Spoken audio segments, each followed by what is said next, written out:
Hello, my name is Marianna Leonard. I am in the 4th grade. This is a presentation about Black history in Clark County, Washington. Do you know anything about Clark County, Washington's Black history? Well, a lady in Washington thought you should. Her name is Claudia Carter, and she's a member of the NAACP in Washington. Her vision was to showcase African Americans' contributions to Clark County, Washington.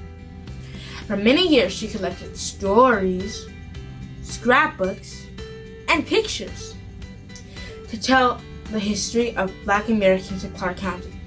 So my wonderful mother, Ruby and Lewis, put together a short film to share a small part of Claudia Carter's exhibit. This exhibit can be seen every February, showcasing Black History Month at the Clark County Public Library on East Evergreen and C Street. The cultural events, media interviews, and now film, Claudia Carter made strong strides to achieve her goal. Here's a sample of her vision. Ask your teacher how you can see the whole exhibit. Please enjoy the film. James Douglas worked at Fort Vancouver for Hudson's Bay Company, arriving around 1829. In 1838, he was put in charge of the Columbia District while Chief Factor John McLaughlin was in Europe. As the officer responsible in McLaughlin's absence for the Columbia headquarters, Douglas sought to elevate moral standards. He was disturbed by the presence of slavery. With the natives, I hitherto endeavor to discourage the practice of exertion of moral influence alone. Against our own people, I took a more active part and denounced slavery as a state contrary to law, tendering to all unfortunate persons held as slaves by British subjects the fullest protection and enjoyment of their natural rights. George Washington Bush was born a freeman in Pennsylvania and became a successful farmer in Missouri.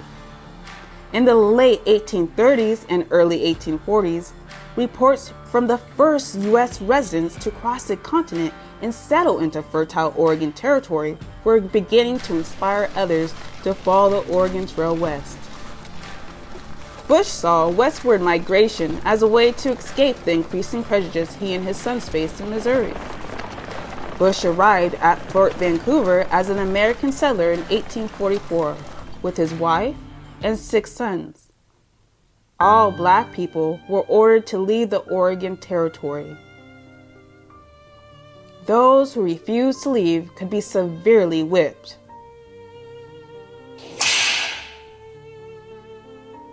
A provision that was known as Peter Burnett's Lash Law, the provisional law declared by not less than 39 stripes to be repeated every 6 months until they left.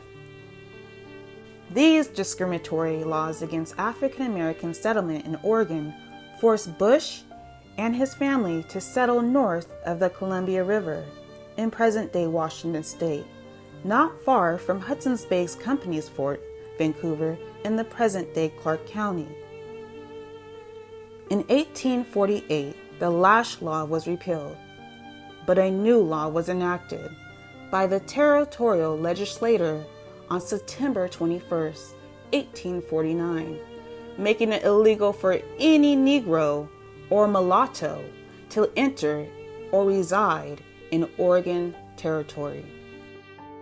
When Washington's territory was carved off from Oregon's territory in 1853, it did not copy Oregon's attempts to bar free Blacks from settlement. The few African Americans living in the Pacific Northwest had to move to Washington. The federal census counted only 26 men and 4 women. In the years leading up to the Civil War, former slaves and free Black men and women seeking new lives in the Northwest had little choice but to settle north of Oregon. In 1889, William Owen Bush is the first Black elected to the state's first legislature. In 1890, he introduced and helped pass the state's first Civil Rights Act, which prohibited racial discrimination in public accommodations. The law, entitled An Act to Protect All Citizens in Their Civil and Legal Rights, was approved on March 27, 1890. Bush introduced the legislation that led to the establishment of Washington State University. It was also part of the school law entitled An Act to Create a Commission of Technical Instruction and to establish a state agricultural college and school of science and to declare an emergency. From 1899 to 1900, Buffalo soldiers from Company B of the 24th U.S. Infantry Regiment were stationed at Vancouver Barracks. This marked the first time in the history of the post that a unit from one of the Army's 4 African American regiments comprised the post's regular garrison of troops. The Washington State Ku Klux Klan, founded by Major Luther Ivan Powell, appeared in Vancouver on March 11, 1922, representing itself as a patriotic Christian organization. Powell's organizing strategy relied heavily on using the membership list of fraternal, civic, and social groups, especially anti-Catholic organizations such as the Freemasons, and recruiting those already involved in ritualistic secret societies into the Klan. With few blacks in town, the KKK targets others, including Catholics and Jews. In 1926, Lester Wood became the Democratic candidate for sheriff. He ran up against one candidate who suddenly withdrew as a candidate after his citizenship was called into question and was found to have evaded taxes. The second candidate had ties to the KKK, and Lester Wood was elected. Wood, a lifelong resident of Vancouver, was mortally wounded Sunday morning, May 22, 1927, as he led a raiding party on a bootlegging still in the Dole Valley area north central of Clark County. His death came less than 7 months after the election. After meeting informally for a few years, Vancouver charters its NAACP chapter with about a dozen members, including David and Bertha Baugh, uncle and aunt of Jared Baugh. Mark A. Smith was its first president. The Portland chapter formed in 1914 with 165 members. World War II and better paying jobs in the shipyards of Vancouver and Portland brought about the single largest increase in Vancouver's black population. After the war, many black families decided to stay here, seeking the American dream of upward mobility through jobs, housing, and education. This NAACP Vancouver branch was founded in 1945 to combat and eradicate the racial discrimination that confronted these citizens in their pursuit of that dream. In 1959, Lucius Bain was voted student body president of Fort Vancouver High School. He was the first black to be elected president of the student body. He was also a star football player, where he earned a scholarship to the University of Oregon, graduating with a BS and MS in education, and went on to teach overseas and in Portland, Oregon. In 1971, Willard Nettles Jr. is elected as the youngest and first black city council member in Vancouver. He was only 26 and still remains the one and only African American to serve on the Vancouver City Council. In 1972, Vancouver grapples with the race-driven fight involving more than 50 people and the controversial arrest of a popular black musician, Benny Davis. Also, Vancouver writes its first affirmative action ordinance, giving protections against discrimination based on race or gender. Valerie Val Joshua arrived in Vancouver in 1944.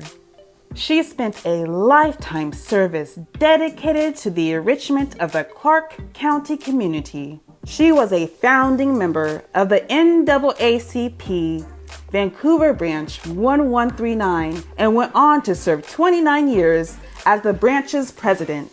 The Val Joshua Racial Justice Award was created by the YWCA of Clark County. The award, originally presented to Miss Val in 1989 for her lifelong commitment and work for the elimination of racism. On June 14, 1877, Henry Osen Flipper became the first African American to graduate from the United States Military Academy at West Point. This was despite the fact that he was the fifth African American appointed to the Academy. In 2006, his great-great-nephew Carl Flipper passes away. Flipper was committed to empowering and educating the disenfranchised and to fostering compassionate support for social and economic justice among the powerful.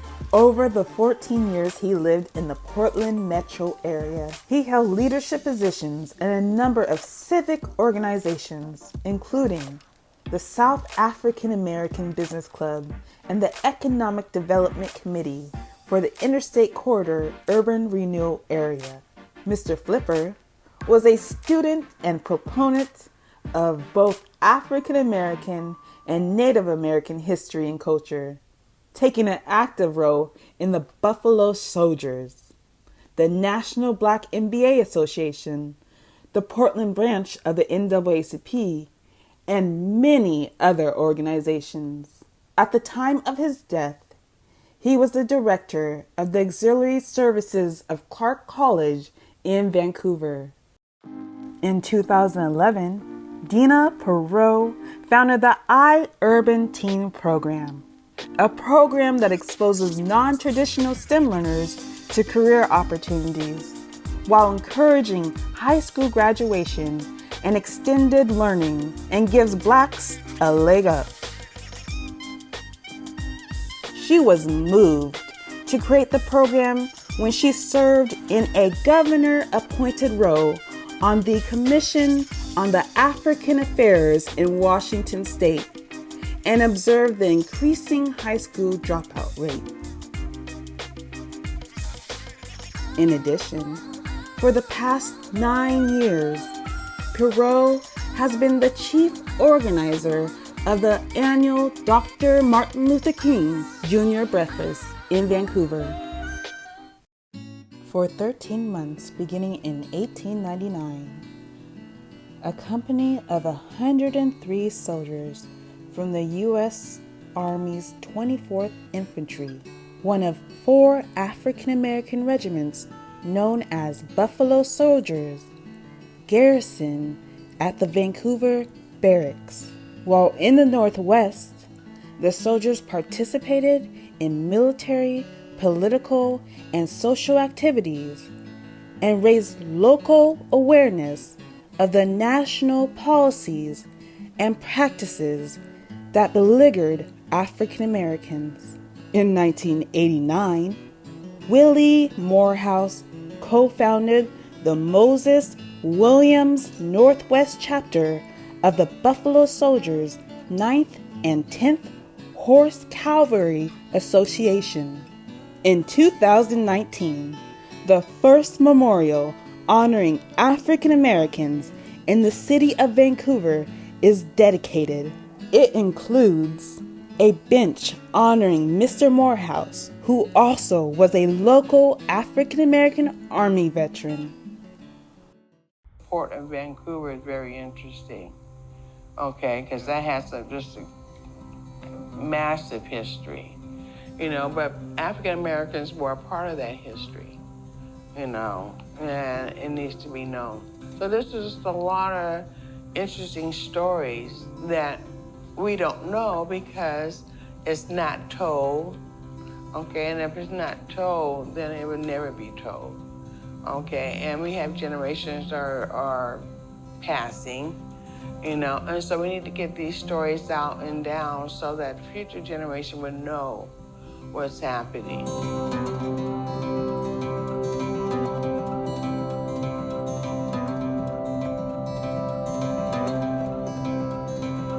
Now we can do legal redress community, education community. We have our Juneteenth committee.